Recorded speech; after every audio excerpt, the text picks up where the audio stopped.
वाले अंडों से सावधान किया था। हमने आपको बताया था कि कैसे हमारे देश में एक ब्रांडेड अंडे का सैंपल लिया गया था।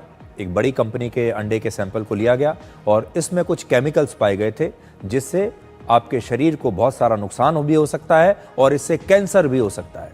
और लोग बड़े हैरान थे कि अगर अंडे में भी ऐसी मिलावट अब होने लगी है तो फिर हम क्या खाएंगे।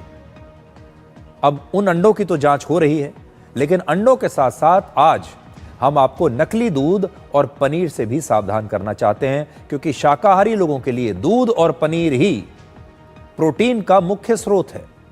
सबसे बड़ी खबर आपके लिए यह है कि अब देश भर में मिलावटी दूध और पनीर की जांच को लेकर एक अभियान शुरू किया गया है। और यह अभियान सिर्फ मिलावट के खिलाफ नहीं है, बल्कि यह आपकी थाली, आपके बच्चों और आपकी सेहत को बचाने की लड़ाई है।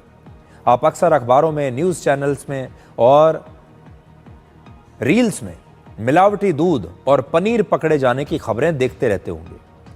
क्या आप कभी ये सोचते हैं कि जो दूध या पनीर हर दिन आपके घर में आता है वो 100% असली भी है या नहीं, या फिर उसे starch, washing soda, palm oil या केमिकल्स डालकर बनाया गया है जो धीरे धीरे आपके शरीर को नुकसान पहुंचा रहा है।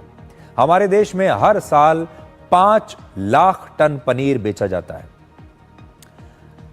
आप जब किसी होटल में या किसी रेस्टोरेंट में या कहीं भी खाना खाने के लिए बाहर जाते हैं तो वहां भी ब्रेड पकौड़े से लेकर समोसे, मोमोज, बर्गर, पिज्जा, सैंडविच, शाही पनीर, मटर पनीर, पनीर पराठा वगैरह वगैरह खाते होंगे।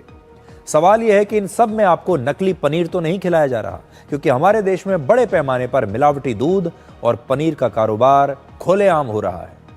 इसी महीने दिल्ली के पास फरीदाबाद में पुलिस और फूड सेफ्टी डिपार्टमेंट ने 800 किलोग्राम मिलावटी पनीर एक गाड़ी से बरामद किया था। और इस पनीर की मात्रा इतनी थी कि करीब 8000 लोग इसे खा सकते थे। पुलिस का कहना है कि हरियाणा के मेवात से हर दूसरे या तीसरे दिन इतना ही मिलावटी पनीर फरीदाबाद और आसपास की दुकानों को सप्लाई किया जाता था। यानी इस मिलावटी नकली पनीर का एक बहुत बड़ा नेटवर्क है। वर्ष 2025 में यानी इस साल पूरे देश में अब तक 15,000 किलोग्राम से ज्यादा मिलावटी पनीर पकड़ा जा चुका है। पिछले 1.5 वर्षों में नोएडा और ग्रेटर नोएडा के फूड डिपार्टमेंट्स ने यह बताया कि उसने पनीर के 122 सैंपल्स की जांच की, जिनमें से 83% में मिलावट पाई गई।